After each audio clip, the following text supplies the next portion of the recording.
Awesome. Welcome, everybody, to Strong Women, Strange Worlds, Inspiration and Insight.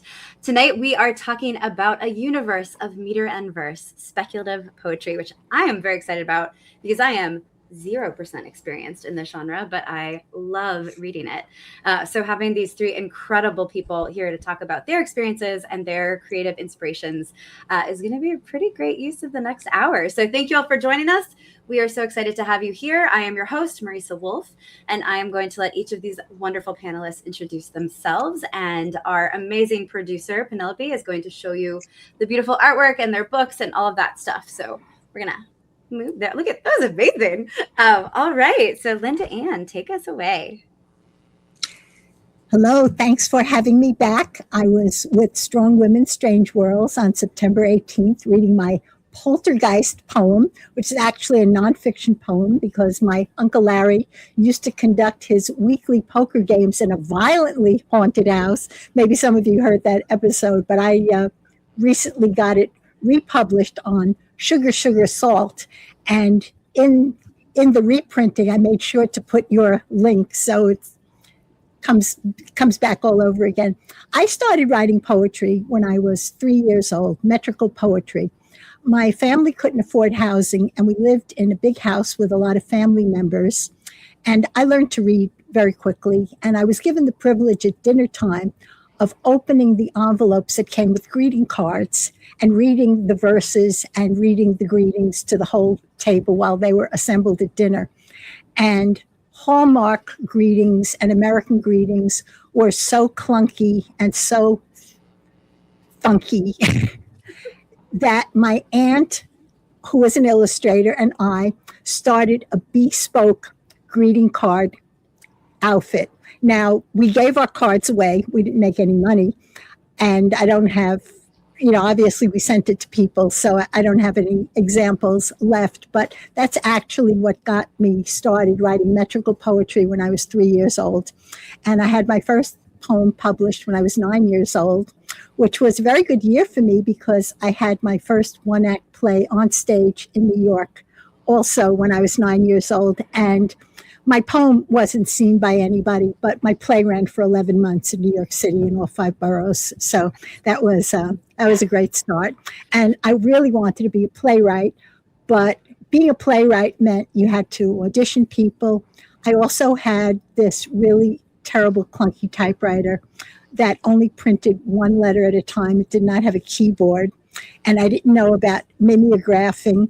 So every time I typed a play, I had to type it for all the cast members. So my first play was typed for a cast of 5, myself, and the prompter.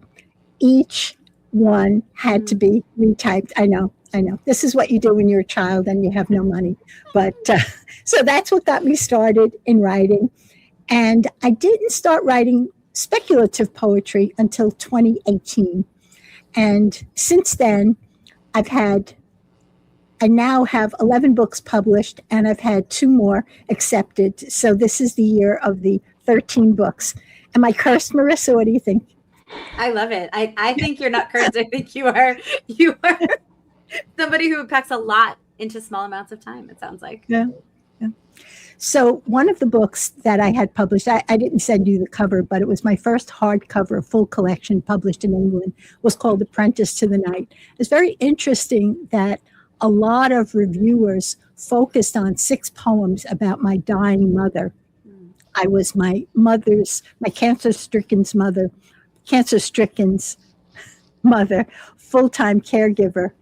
And I had a very abusive, violent, neglectful set of parents, and would not have occurred to me to write a book about either my mother or my father.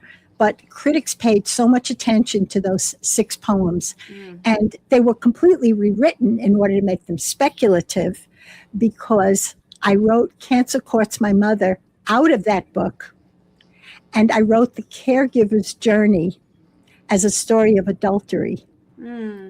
And the adultery is my mother's lover is this Cancer Casanova character who's always in bed with her, never leaves her side, and is always whispering to her Leave Your Family for Me. Oh, So that's the adulterous side. So, of course, it's a speculative poetry book made out of Cancer Quartz, my mother. And then I went on to have a very different kind of book about suicides, a nonfiction, half speculative book about suicides. That's coming out in January 2027, and it's called Past Tense: Portraits and Poems of Suicide. And my 13th book is my first novelette, not quite a novella, and it's all about vampires. So that's coming full circle. I'm very interested to read with my SFPA colleague, Angela Acosta, whose work I know and admire. And I learned a great deal about Ann Nydam's work watching those videos. So that was really wonderful. I'm very happy to be here, from Greenwich Village to the swamp. Right. The speculative swamp. I love it. Thank you so much, Linda. Angela. Yeah, thank you for having me. I'm really excited to be here. And like LindaAnn, I also have read for Strong Women, Strange Worlds, first short story and then some of my speculative poetry. So I'm really excited to talk about that. And I think the swamp looks very much like Xenoblade. If anyone's played those video games, it's cool. I like the vibe. Yeah, so as a speculative poet, I'm more on the science fiction side of things. My dad's a particle physicist, so I think that might explain a little bit of the early fascination for all things science fiction. I started writing poetry a little bit as a kid, like in school, and then got more into it in high school. I joined like the writers club and wrote poetry, wrote little flash fiction pieces inspired by writing prompts, but I never really knew speculative poetry was a thing, right? I was reading a lot of the like classic Arthur C. Clarke kind of science fiction novels, and by the time I was in like end of college, early graduate school, was reading Alastair Reynolds and was loving everything I was reading, but I didn't see the kind of confluence of the science, the fantasy, the speculative in verse, right? So that for me was really exciting to see that you can bridge these worlds. And in fact, writers and poets have been doing this for many decades. And so it was around 2020, 2021 when I really found what speculative poetry was. I joined the Science Fiction and Fantasy Poetry Association, and then from there, everything just kind of fell into place, thanks in part to the people and resources of the SFPA, to know like, what is a speculative poetry magazine? What are the things that kind of differentiate the genre? What can science fiction poetry be in a way that might be different from prose, right? So those were things that kind of led me into the genre, led me to think of how I can unravel narratives through verse, through different ways than I had been doing with the quote unquote non-genre poetry. I have two speculative books available, Summoning Space Travelers, which is more on the kind of philosophical science fiction side of things, imagining what the future will hold in terms of moving forward into going into outer space, and what those journeys will look like, and what people will think from the present and from the future about those, and kind of some of the hesitancy as well as the excitement that's built into those journeys. And then once I started writing more kind of one-off pieces for speculative poetry magazines, I really started thinking more about the cultural and the linguistic component of spacefaring people, and how people might live on space stations or in other planets. For me, a big part of that was kind of wanting to see a greater diversity, not just in the literature, but also just like in real life, because being an astronaut has such a rarefied group of people, and a lot of the cultures, a lot of the languages on Earth are not represented in the batch of astronauts that we have so far, and it's slowly changing. But a lot of the impetus for me writing speculative poetry has to do with bringing Latinx cultures into outer space, seeing multiple languages spoken, those sorts of things. And also a little bit of humor, a little bit of coziness comes into my poetry, like my collection, A Belief in Cosmic Dailiness from Red Ogre Review, has a lot to do with the daily activities that are done in space, and those rituals and the ways that we can bring what we are already familiar with into these kind of otherworldly settings. And for my day job, I'm a Spanish professor, so I teach Spanish literature and culture. I write about Spanish modernism and writers, so I'm kind of immersed in the world of 1920s, 1930s, and beyond Spain, and also doing a little bit of the speculative work of trying to figure out these archives and what they've left behind in my own work. So yeah, that's a little bit about me. I'm excited to talk more about sci-fi poetry. That's awesome. Thank you, Angela. Also, I have so many questions about 20s and 30s Spain. I've read 2 books set there and fascinating. And I'm like looking around my bookshelf, like, which books were they? But it's okay. We later. Anne. Hello. So, yes, I too have read With Strong Women, Strange Worlds, although I think most of what I have read for those programs has been prose. Like LindaAnn, I started writing poetry as far back as I can remember. I am actually one of those kids who wanted to be a poet when I grew up. And I had a family that was very, my mother would, recite poems at the drop of a hat. We have a tradition in my family where for Christmas, we write poems for each other that go with the gifts. So, it was very much just all around. I had my first sort of success with winning the Cricket Magazine poetry contests when I was a kid. And that absolutely cemented in me, oh yeah, this is what I want to do. I was interested to hear Angela talk about not realizing sort of that speculative poetry could be a thing, because for me, it was integrated right from the beginning, right? So I was writing poems. I wrote a lot of poems about fairies when I was little. Nice. A lot of bad poems about fairies. But like the poems that I loved when I was little, a lot of them were speculative, ranging from, Jabberwocky to Walter de la Mare's The Listeners is like one of my all-time favorite poems to this day. So it's sort of never occurred to me not to be writing about all these imaginary things, a lot of very fairy tale inspired things. So I had been writing all this poetry up, through college.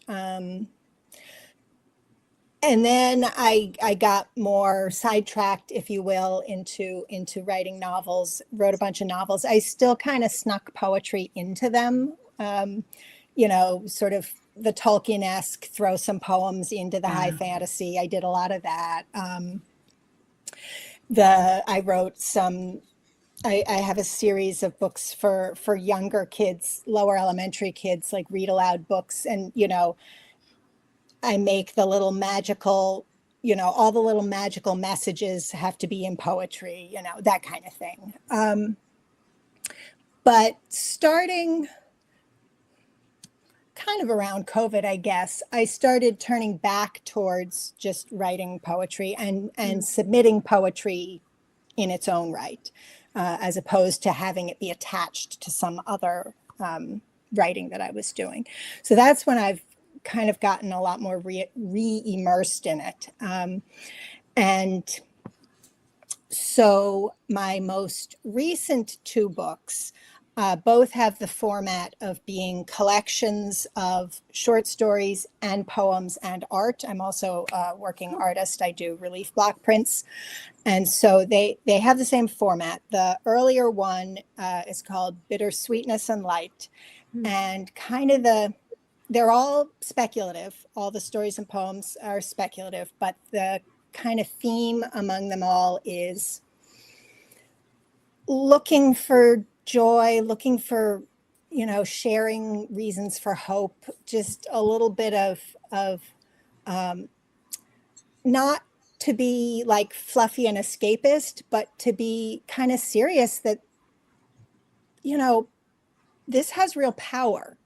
Kindness has real power. Looking for the best in yourself and holding yourself up has real power. Mm-hmm. So that's Bittersweetness and Light. And then the most recent one that just came out in April is called Beyond Pomegranate and Thorns. And the connective theme on all of that is that everything in there is sort of reimaginings, riffing on, jumping off from traditional fairy tales, classical myths, legends, folklore, that kind of thing. So in a way, that's me coming full circle, right? Because when I was 4 years old, I was writing these little poems about, inspired by the fairy tales I was reading. And now I'm back to doing it again. And then the other really fun thing that's happened in the last a year and a half ago, I was named the poet laureate of my town in Massachusetts. That's awesome. Which has been, it's really made me focus. Like it's because the role of the position is to try to bring poetry into people's lives, try to, put it in front of people, doing workshops with people, making sure that poems are included in town events, all this kind of stuff. It's really been a kick in the pants for me too, to get, myself much more focused. I've been reading a lot, a much wider range of poetry, trying to pull in stuff that will, connect with all different people. So, I'm super excited to be here, talking about poetry with you guys, because this is such great stuff. Oh my gosh, you all, I am so inspired right now. So I also wrote poetry from an early age, and I wrote genre short stories from my very first one was The Adventures of Sarah, Poppy, and the Idaho Potatoes, in which the Idaho potatoes got really big and took over. It was fine. But never, so opposite of you, Anne, never thought to connect those two things. Never once. Like, only really learned about speculative poetry when a dear friend of mine, Casey Azell, had several poems published. And I was like, wait, these are amazing. Wait, you can do this? Like, why those were blocked off in my head, I don't know. But this is amazing. I'm so excited to hear all of your perspectives. Before we jump in, I am Marisa Wolf. Like I said, I am your host. I write science fiction and fantasy prose. And those are stories that I promise you will always end in hope. And I will make you zero promises about the path to get there. So, because I agree with Anne, hope matters. The stories we tell ourselves, the poems that we read, they form parts of us, whether we like it or not. And they inform culture and they inform us.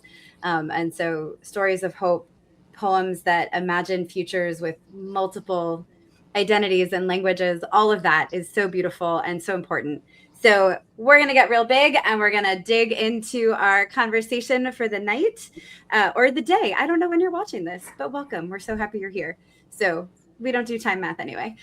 So here we are. You have partially answered my first question, which really was, what drew you into speculative poetry? And for several of you, it was pretty much foundational to who you are as people.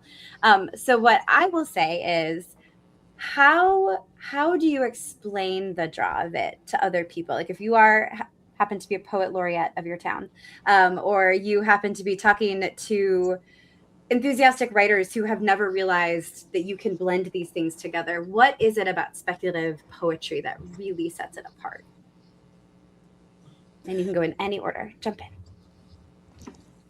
Well, I'll jump in and say, for me, they are an obvious pairing because both speculative fiction broadly and poetry share an ability to elicit wonder, to have you, to prompt you to ask what if, to ask what's beyond, what's below, to encourage you to juxtapose, things you might not have otherwise thought to compare and contrast to.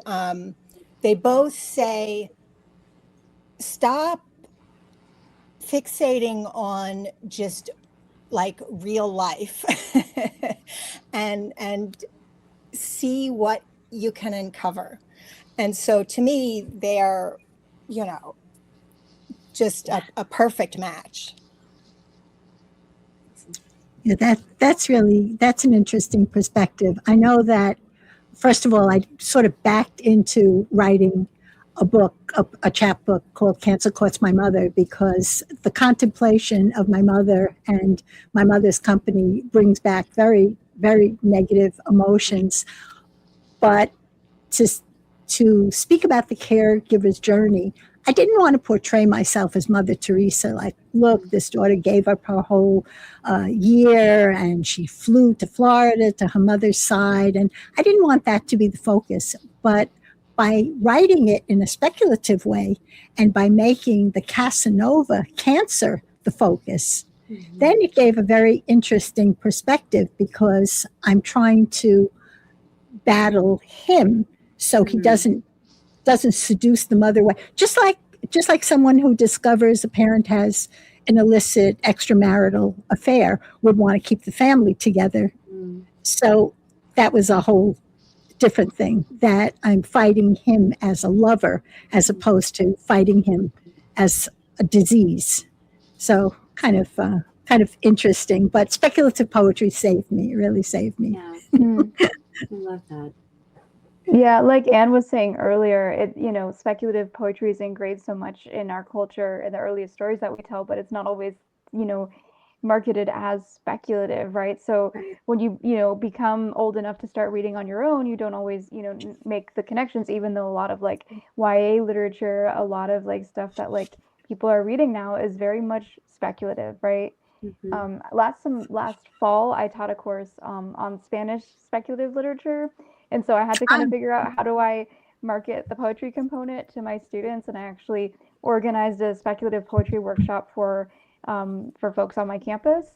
And it was really kind of eye-opening to kind of start from the beginning and go, how do we define the genre? How do we kind of piece these things together from like the folklore and fables thousands of years ago to, the emergence of the space opera, emergence of all of these, subgenres, and getting into the nitty-gritty really quickly, but also seeing just kind of how many paths the speculative has taken over time is really interesting. And I think a lot of what excites me about speculative poetry and fiction too is just the fact that you can delve into worlds that might not exist in real life, and maybe some authors taking comfort in imagining a future that doesn't quite exist on our present earth, and imagining in the context of Spanish literature, magical realism in the context of Latin America is such a big draw. Like a lot of people who don't even read in Spanish are familiar with magical realism, right? And those little touches of the speculative and the unfamiliar that elicit that wonder, that elicit that kind of curiosity, right? Is really, really exciting to people. That's and awesome. We did a like poetry writing component to the workshop, of course. And so it was really cool to see like what people thought of, because they came in, a lot of them not really knowing what speculative poetry was, but having done some creative writing before, and then going, wait a minute, like this kind of brings together things that I've already been thinking about, already been doing. And like the speculative twist can really be pretty subtle or as large as you want to make it. Yeah. So how would you all define speculative poetry as a genre? This is a cheat question because now I'm interested. I'm like, tell me more. Angela, it sounds to me like you had a definition. Yours. Yeah, I mean, I like that a lot of the existing definitions for like what is speculative literature are really open and inviting, and not just rooted in like it's this one thing, it's this one trend, because it's constantly evolving and developing as people imagine different pathways to take, with writing. So, I mean, speculative poetry is, the speculative in verse, however you imagine that verse to be, which could be prose poetry, it could be sci-fi coup, it could be a good old free verse poem. Like there's so many different ways. And like I've been looking at the Rising Anthology, which is, the big award for the best short and long poems of the year. And there's just so many avenues people take poetry and have really opened it up. And like, now that we can do all these different ways of formatting, including images, all of these things, there's no one cookie cutter way of like imagining what, poetry is, Oh, I love it. LindaAnn or Anne? Yeah, I'm doing something sort of backwards. A lot of people you'll go to guidelines of lit magazines for speculative work, and they'll say no vampires, no werewolves, because they feel it's been done to death. Okay. Mm-hmm. So I've taken the character of the werewolf, which is obviously speculative, and put that character into real world settings. So, for example, I have a werewolf busting up a sex trafficking ring for young children. Amazing. Right?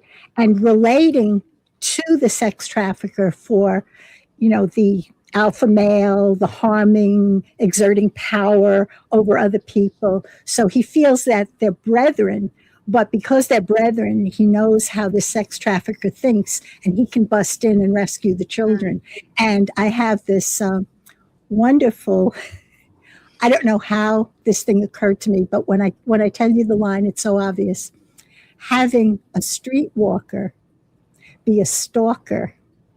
And the line is that he'll never realize what I mean when it's my time of the month. No. Because it's the full moon that's giving her power, not that she's menstruating. And she gets her prey because she's wearing the high heels and so forth. So bringing the speculative, the shapeshifter, the werewolf, the vampire, and so forth into real world settings. And I have to say that those poems were accepted the first time out because people were not taking the speculative and going the other way. Yeah. Interesting, right? Yeah. As far as definitions go, I like Angela said, it's so broad that I would actually define it in terms of what is it not. The only thing it's not is when you're just trying to be exactly precisely what is there in front of you. Okay. Anything else? Okay. Sure. I like it. You know it when you see it. I love it. I love it. Are there any themes or topics that you feel like are uniquely suited to speculative poetry, or that you feel like you keep being drawn to over and over again through your poetry? I think space flight is kind of an obvious one, right? Like, we're not living on other planets yet. A lot of the fascination for, Star Trek and everything has to do with just like, we only have this one world that we've been on so far. And so that's kind of a place that you can easily take the speculative, but, being considerate then of how am I actually building this world, right? It's not enough to say we're in space, but like, what is happening? How are people handling the lack of gravity? Is there gravity? How fast are we going? All of these things. So like, the world building is still happening, and it's still happening even in a short poem. I like, especially, I think that the magazine Starline, which is the magazine of the Science Fiction and Fantasy Poetry Association, has a lot of poems that kind of have that nice twist of something familiar, something from our world, but taken, into mythology, into space, wherever it might be, which I think is really fun to do. Just writing Starline down so I can add it to my reading list when we're done.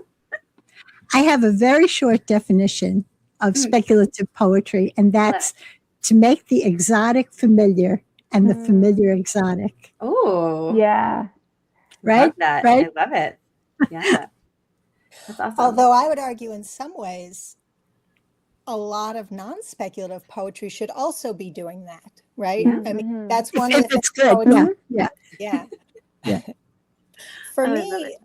particularly given that my most recent book has been this one that's inspired by fairy tale and myth and so forth, the thing I keep coming back to is using poetry as a way to really imagine myself in another person, in another situation, in another, not, a speculative place and time and situation, and sometimes not even human, right? And you don't have to have a plot. First I did this, then I did this, then I did this. In poetry, you can just sort of sink down and immerse into what is this experience, and just capture, you're like looking through one tiny little window at one tiny little moment. And that can be enough for a poem, and it's not necessarily going to make an actual story. A whole story. Yeah. Oh, Oh, I love that. That's also an amazing definition, or part of a definition, I guess, because it is very big. But I love that. That's beautiful. Yeah, I really resonate with that too. And I see Penelope had a question of whether we consider epic poems like Homer, Virgil, that sort of long speculative work or long work to be speculative. I think epic poetry from, way back when is definitely speculative. I mean, the Epic of Gilgamesh, absolutely. I mean, it's mythology, it's myth making, world building, all of those things. And I really like what Anne had just said. About the fact that you can just kind of be in this place in this time and just like looking at a little corner of a world and kind of peel back the layers if you choose to, or we can kind of just be in that here and now. Yeah, and regarding those epics, I mean, I think it is important to note that the people at that time did not think of them as fantasy the way we think of fantasy today, because they weren't drawing genre lines, right? But that said, I think for us, it is absolutely speculative. When we read it, we are looking at it as a way to ask those questions, those what if questions, those, how might things be that are not the way science tells us they are. Yeah. And so I think, it's fair. I think it's important not to be anachronistic about putting our assumptions on them, but I think it's totally fair for us to look at it as speculative. Yeah, Beowulf is absolutely speculative, right? Yeah, that makes total sense. LindaAnn, were you going to say something? I'm sorry.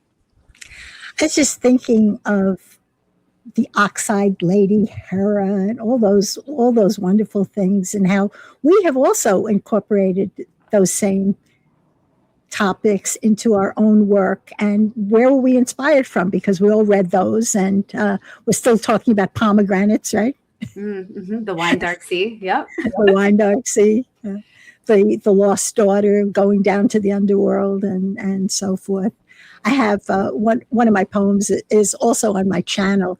A voice actor did a wonderful job, and it's the psychic from Mount Olympus, and this goddess comes to her because the daughter was kidnapped, and how the psychic sees it, and it's called The Son-in-Law from Hell.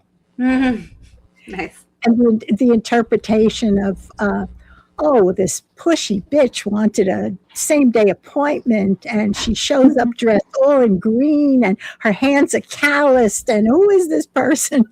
Well, obviously she's a psychic, so she knows who it is.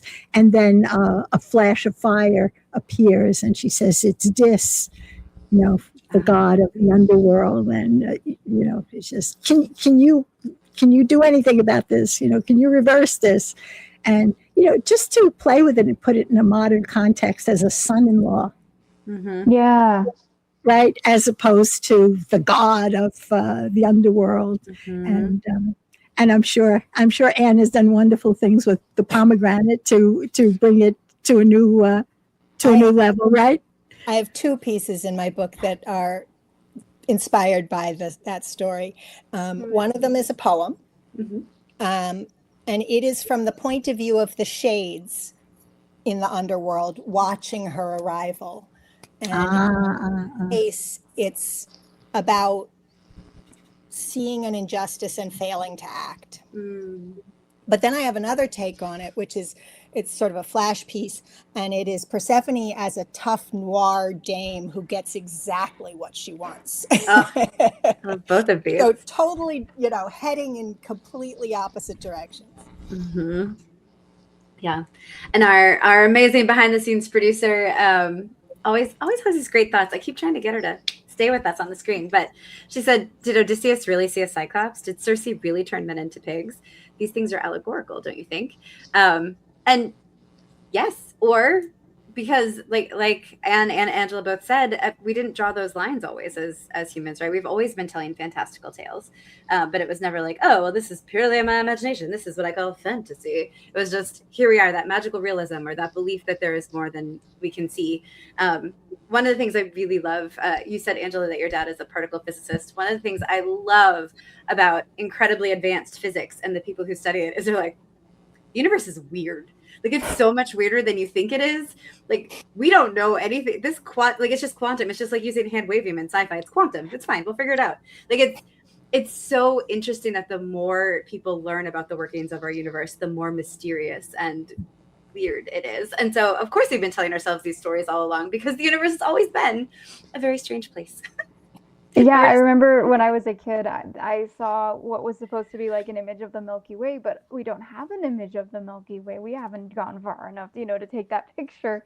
So it was like a similar galaxy, but I think it was labeled as the Milky Way, which like left me with a lot of questions. Right. But then also, like, I think too, I also grew up in Florida during the days when they were launching space shuttles. So like everything, around me was like all of this advancing science going into space, and thinking, oh, surely we've kind of gotten to this point where we can do all of these things in space and have these, cool space stations like the ISS, but then realizing like, wait a minute, it takes a lot of work to get there. And that's kind of the fun of being a writer, because we don't have to build the rocket. We just have to, imagine, we could start on another planet. We don't even have to figure out the journey to get there. But I think there's a lot of like now, with a lot of the books that I'm reading that are very recent, is a lot of thinking about how did we get there? How will, humans go through these journeys along the way? Where is the heart in all of this, instead of just sending rockets out and having that kind of hard science fiction that's purely focused on the jet fuel and the colonizing other worlds and that sort of thing. Yeah. One of the coolest things, and I genuinely don't know if this is, what's the word, apocryphal? I don't know if this is like a thing people just say happened or if it really does happen, but I love when there's this enormous scientific project, whether it's going to the moon or trying to figure out colonizing Mars or what have you, that they'll occasionally have a sci-fi writer come in to like start, or like like crisis planning. They'll have sci-fi writers come in to start to think about like, what do you think is going to happen in an apocalypse? So we can start to think about and plan for that. And I love that combination of science, technology, creative brain, of just like thinking of that, because it is whole people. It's people who are doing this. So ultimately, you do have to think about what the impact of people is going to be, or on people, with people, whatever your preposition might be. And I feel like poetry is incredibly uniquely suited for that perspective shift. So like you said, Anne, about like, it allows you can just be in that moment. You don't have to say this is the beginning, middle, and end. You can just be here and imagining that thing. Is that something you all play with in your speculative poetry? Just like how it feels, or the impact of it? And if so, how? Make that an actual question. Absolutely. If I can continue. Yeah, I think a lot of especially my earlier work, when I was kind of tinkering with what is speculative, how do I envision the genre from what I want to write. And I think it was a lot of just, we are in this moment. What is it like? We are now in a spaceship and we are celebrating someone's birthday. What is that going to be like? Or one of the poems that I really like that I've written is Tamales on Mars, right? What is it going to be like to make tamales, to have the cheese? The cheese comes from the goats that are on Mars. That's great. All of these things. But then not really needing to go beyond that necessarily. I mean, I think now that I've written a bit more, I want to connect some of my poems a little bit more. But a lot of that early work had to just do with, okay, I am now in this place, in this time. What is going to happen? And I've written some that are really short and just kind of that quick glimpse of like another planet, or just kind of that thought experiment of how will we feel when this happens? How will we feel when we've traveled really, really far, from Earth? But then I've had others that kind of stay a little bit with maybe that apocalyptic feeling, or the climate grief feeling of, what happens in the Yucatan Peninsula if we have something similar to, another meteor strike like that, the one that got the dinosaurs, right? And just seeing connections between the Earth and outer space and how those are maintained over millennia, perhaps. And I think the length of the poem says a lot about like what one can do, because sometimes I find I'll write something and it's left justified, free verse, a couple of stanzas fills the whole page, and it just doesn't feel right, and I'll turn it into a prose poem, and it makes a lot more sense just to kind of have those fluid lines. Or I've tried my hand a little bit at sci-fi coup, and I find that really cool to think both, the short little precise strokes of the pen, and then also the kind of longer context. And you can give your readers as much or as little context as you want when you're imagining that, right? Like a lot of poetry, speculative or not, has to do with imagining a moment in time, or how wonderful, nature is, or something like that. So you can really start at the very small, or you can think more of the world building or connections between things, that sort of thing, and even have dialogue in your poem if you wish. I have like an epistolary poem that kind of goes back and forth between two speakers, for example. That's awesome. That's super cool. I've been thinking a lot about forms too, because I look at people's books and I read a few pages and I have to say, do I want a second date with this book? Right? I write sonnets, but I would not write a whole book of sonnets. I would feel that I'm inviting you all to dinner and I'm serving you mashed potatoes for an appetizer, mashed potatoes for the main course, mashed potatoes for the salad course, and for dessert, mashed potatoes. There's one person, I won't name her, but I was very excited about her second book, which came out with Aqueduct Press. And I was so excited. I got an advance copy and I read the first page, the second page, third page. The whole book was pantoums. Oh. Pantoums, one after another after another. Like I would want to read one poem maybe in January, maybe come back to the book in March and read another pantoum. I'm not going to sit there with a 64-page book of pantoums. I'd rather just say, give it to, this is somebody else's book. I don't know. Have you looked at other people's books and look at the form they're writing in and get very bored when it, I see Angela shaking her head. What about you? I think it's more so like if they're writing a form that I just don't do, and I might be curious, like how their writing process might look if they're more concerned about things like sound or syllable count than I might be, right? Yeah, that's not what I mean. I mean, when it's just one way, the whole book, I just want to say, aren't you a little more creative? Like, doesn't this bore you? Like, for example, I discovered a form that I'm trying to reinvent from the 15th century, and it's echo verse. It's very difficult to write. I put 2 how-to videos on my channel, which is LindaAnn Literary, how to do it. And one of the people who reviewed one of my books for SFPA decided she would try it. And that was Sandy Lindau wanted to try echo verse, and she sent me several drafts. And echo verse is a form where the last word of the line, that rhyme gets repeated on the next line, the first word. So it's really quite difficult, but I've been using it not only in fantasy poems, I've been using it in crime poems, because then, just like with a villanelle, that repetition of the wrongdoing, I feel, really resonates. And then I've been experimenting with another form. Have any of you written meso-stitch acrostics? No? Okay. I find it works really well. For example, I've done it with werewolf poems and I've done it with crime poems, because I have one poem about the Gilgo Beach murders.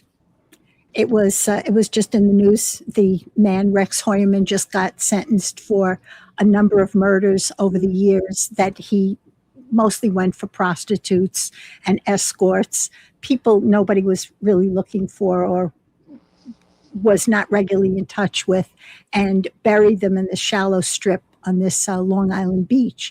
And one of the poems I wrote mezzo stitch acrostic style was called Who Done It. Mm. It lists all the testimony.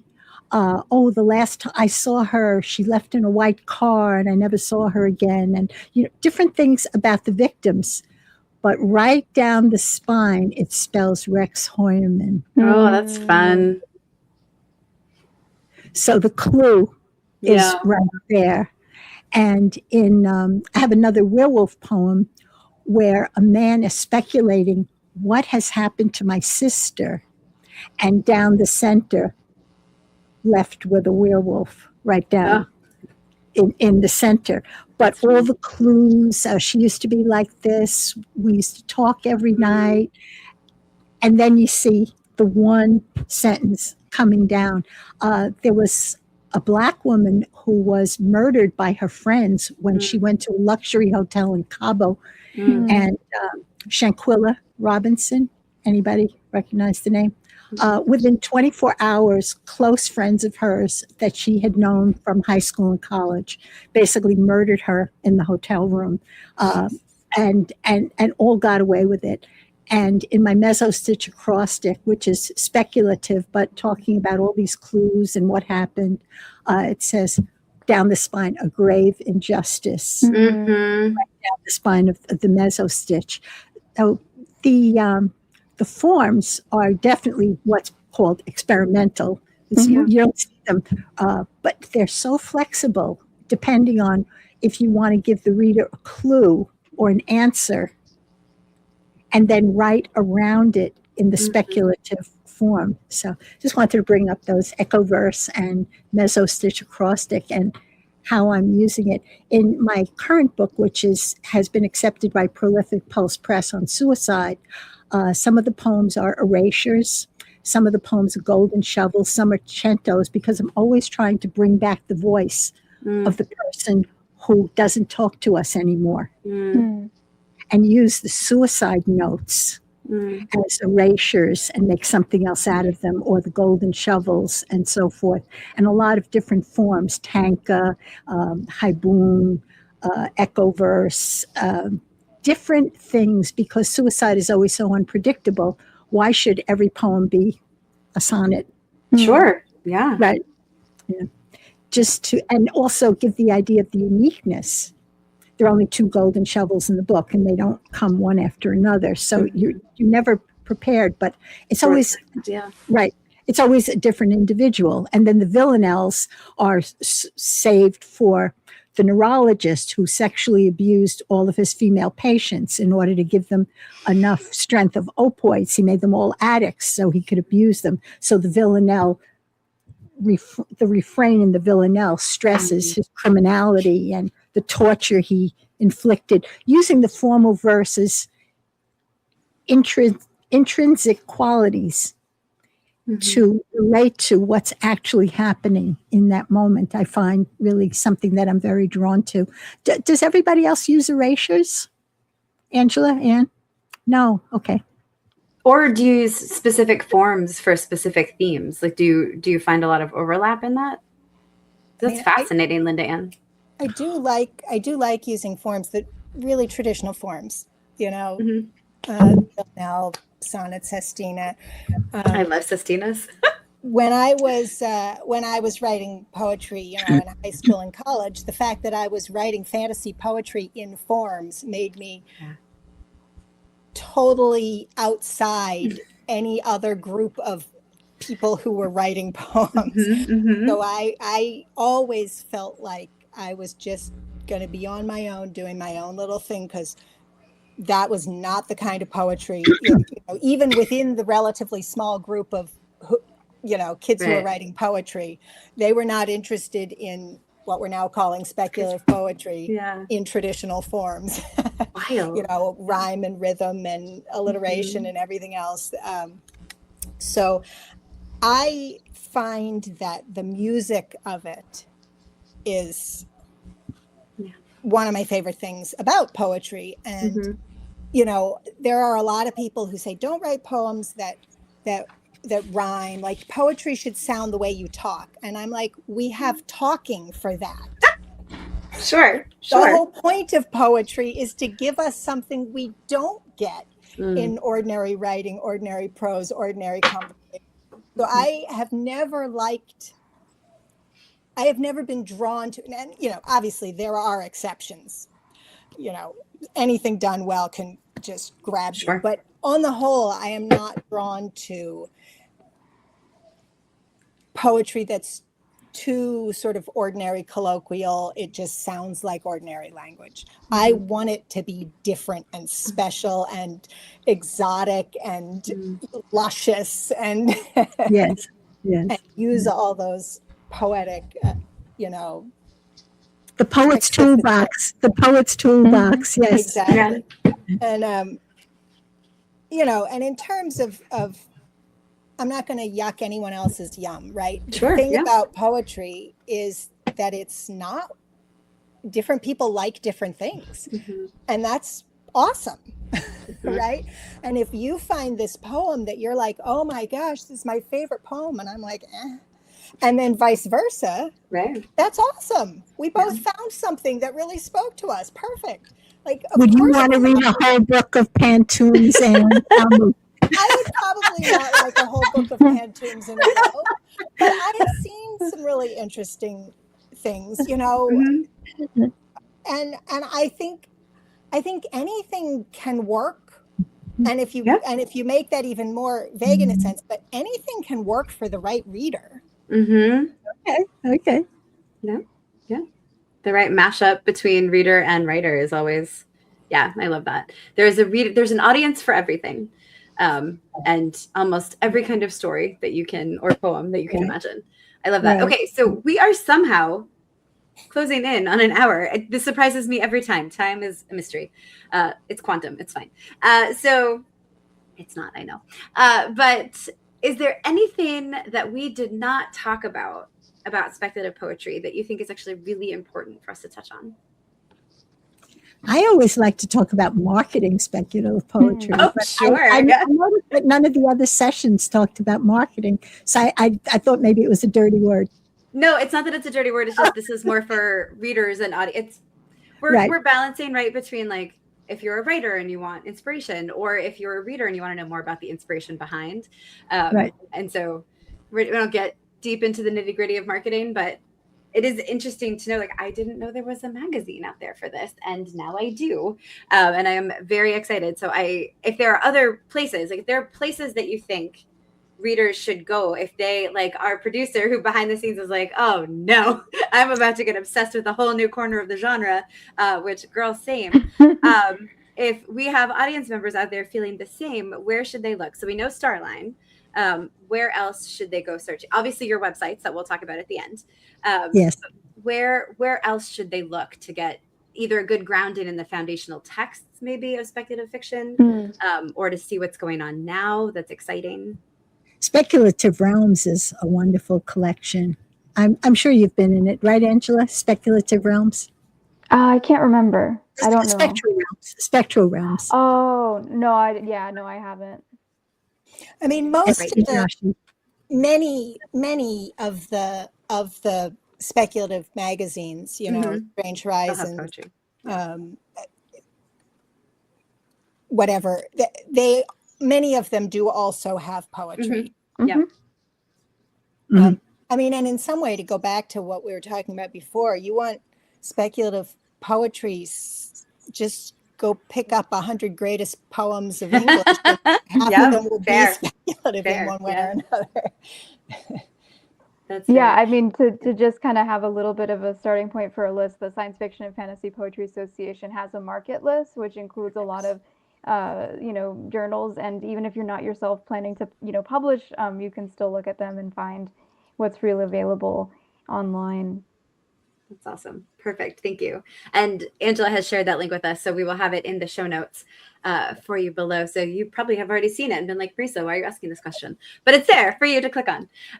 So ideal. Anything else that we didn't touch on that feels important? I'd like to know what inspires my colleagues. What inspires you, Anne? What inspires you, Angela? I guess for me, a lot of what it comes down to is So one of the things that I think is the magic of the speculative genre broadly is that I have found that there is this myth of what's realistic, and it's very narrow. Mm. And it is, I mean, and if you look at the history, you can tell that it has just as much to do with sort of fashions and fads as it does to do with actual reality, but like what, and so that to me is just very uninspiring. I don't want to be bound by that. And so the ability to say, just forget that. I don't care. I want to think about what makes me feel wonder, what makes me feel curiosity, what makes me feel connected with other people. And so, like Angela was talking about all the sci-fi things, and you were asking Marisa a little bit about this, and I skew fantasy rather than sci-fi. Mhm. But even so, the idea is, how can we bring this back to we're people and we need to connect with each other. And if we're talking about colonizing Mars, right, there's still going to be the questions of the fact that it's still us humans doing it, and our humanity is what's going to be part of it. All the science notwithstanding. And so I'm really interested in exploring what it is, the human experience, but doing it in a way where nobody's telling me all the time, oh, you can't do that, that's not realistic. Oh, you can't do that, that would never happen. Oh, you can't talk about that, that's not real. Forget all that. I love that. Yeah, I remember, I think maybe it was in college or graduate school, someone said, write the book that doesn't exist yet. And they were talking about that in kind of an academic book sort of context of, developing a dissertation topic. But I think the same is true for any writer, writing the things that aren't yet in existence. And I liked what LindaAnn was talking about regarding like injustice and kind of figuring out a way forward that might not yet exist, that might take a while to, for the motions to come together just right. And so for me, a lot of the inspiration I get as a speculative poet has to do with just imagining like possible futures for people in space who've never been there before. Like, what does it look like when Latinx people go into space with all of the different cultures, all of the different foods, languages, all of these traditions? How do they come together?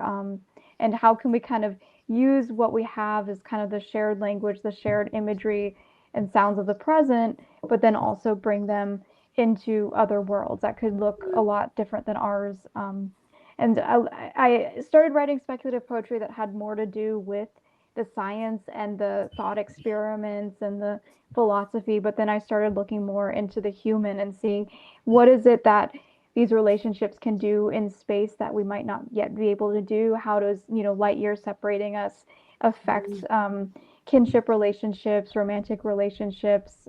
How do we keep in touch with people over those distances? But very much rooted in the cultural. And I'm someone who didn't like grow up exposed to a lot of different like Latinx cultures. So for me, it was always a way of getting back to my heritage and getting to know other Latinx and Spanish culture a lot better. So things like the Chicanx Futurism, the Gritos for Tomorrow anthology has been really cool to see, like, how do other poets imagine, Latin American mythologies in these speculative contexts and not just using necessarily the same kind of vernacular we have in the United States with Anglo-American mythology or, going beyond just Sasquatch, right? Like having the chupacabra come in there, like having all of these different traditions, and in connection with what's already out there. So that's what gets me excited about being a writer, and also all of the things that I'm reading right now also excite me and make me think of poetry in different ways. And I've been, looking into different poetic forms, thinking about how it can work with, the speculative as being weird or the speculative as fantasy or combining, space fantasy as some other writers have done. So all of those sorts of things really make me want to continue writing and seeing what's coming out with new journals like Other Side. Radon has been a great journal for kind of thinking about that future oriented imagining and more just world. So yeah. Yeah. Yeah. Well, as Anne said, she skews more fantasy than science fiction. That would definitely describe me. But I have definitely been on an injustice kick. And I wanted to write a poetry book about injustice, which no one would read. So I dressed it up in a Halloween costume and called it Always Haunted Halloween Poems, which won a lot of awards and got a lot of reviews and so forth. But it's a book about injustice, about crimes and so forth. For example, there's a double homicide in Manhattan in the Chelsea area that has never been solved, and it took place on Halloween. And there's always a Halloween connection. And there's this very, very old ghost called the Soho Ghost, who was murdered on Christmas Eve in 1799. She was in a boarding house that her family owned, and one of the lodgers had sex with her. So she got pregnant, and he told her that they were going to a church to get married, but he was really going to strangle her and dump her in the Manhattan a well owned by the Manhattan Well Company. This is not fiction. So she has been spotted in the basement, and the well is still in this building. For years, it was a restaurant and a bar, and now it's a clothing store. So I have a woman coming down in a Halloween costume, followed by a man who wants to do her harm. And the ghost comes out of the well and gets a Jerry Bohm champagne bottle and crowns him. And so she gets justice. She didn't get justice in court because the man who did that to her, his lawyer was Alexander Hamilton. So, you get the justice you pay for. Just like Lizzie Borden. Lizzie Borden hired very good lawyers, and she got off. That is a story. Yeah. Yeah. Oh, all these things about injustice, but taking it to the speculative side. So someone gets justice in the end. And I don't know if anybody has ever heard of The Witch of Wall Street. The Witch of Wall Street. I talk about her in Always Haunted. This was a woman who made more money on Wall Street than any men in her generation. So, of course, they had to ascribe to her dark arts and witchcraft, but she actually was better at finance than anyone. So she died before the Wall Street crash, but in my sonnet about her, she comes back and causes the Wall Street crash. That'll teach them. I love it. I love that. I also love Penelope just called this out in our behind the scene notes about you get the justice you pay for. And whew, if that isn't a baller line from a poet, LindaAnn, that is unfortunately true. And here we are. Not always, but often. So in more literature, that's amazing. So you can see what kind of power you're going to get in these poems from just the lines that each of our I almost said contestants. You're not contestants, panelists. Rock today. Where did my brain go? Who knows? But we are here at the hour mark, which means sadly our conversation will have to wrap. So let's go around, and please, everybody, your links will be in the show notes. But please let people know if you have any appearances coming up, if you have any readings coming up, or a new project. Where can people find you and your work in a safe and consensual manner on the internet streets or in live appearances? For anyone who's in New York, we're actually having a live in-person reading of Horror Writers, New York City, coming up this Sunday at Shade Bar. They've never found a way to put it on Facebook Live or anything like that. So they don't tape it, but that's my next appearance, and that's coming up on Sunday, July 26th. But I will be mentioning this at the mic, so they know to tune in.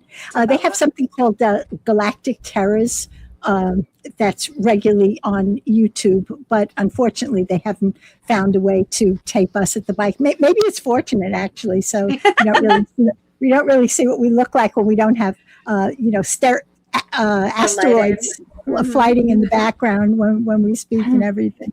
Fair. But I'm really excited to do that. I'll be reading from Vampire Verse's poems, which is one of my current books. And maybe if my 7-minute time stretches over, I can mention my fantasy novel, but probably 7 minutes is actually very compressed time. Very fast. It's not like the long red carpet you allotted us tonight, Marisa. We've been this beautiful hour. I know, I do. Yeah. I love that Strong Women Strange Worlds is doing these podcasts for more long form time with some of these amazing authors. So, all right, Anne, Angela, places people can find you. So upcoming events, let's see. I'm in the greater Boston area. I will actually be giving a lecture on Shakespeare's language, why it is the way it is, why it is so different from modern English that we speak today, and how to enjoy it a little more, understand it a little more easily. But I'm assuming, frankly, that nobody will get to that. Really? If I were still in the area, I 100% would. I also have art shows.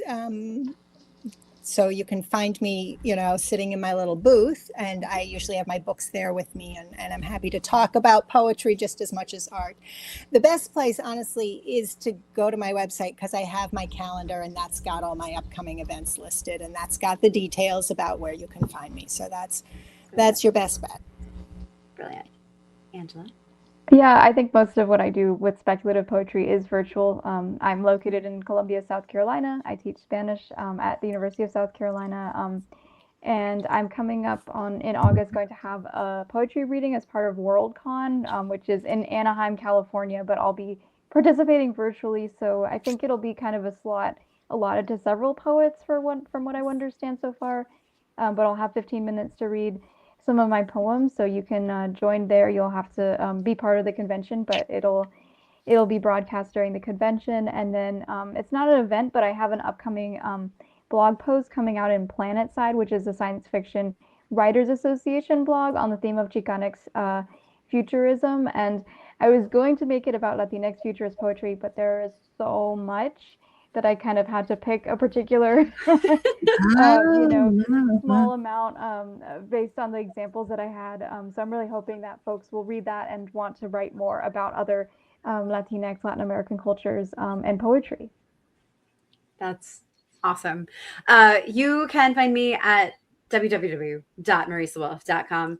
All my links are there for wherever I appear. But what I will be doing for the next few weeks probably is reading a lot of speculative poetry, because and also The Fountains of Silence, which Angela recommended right before we got started. Okay.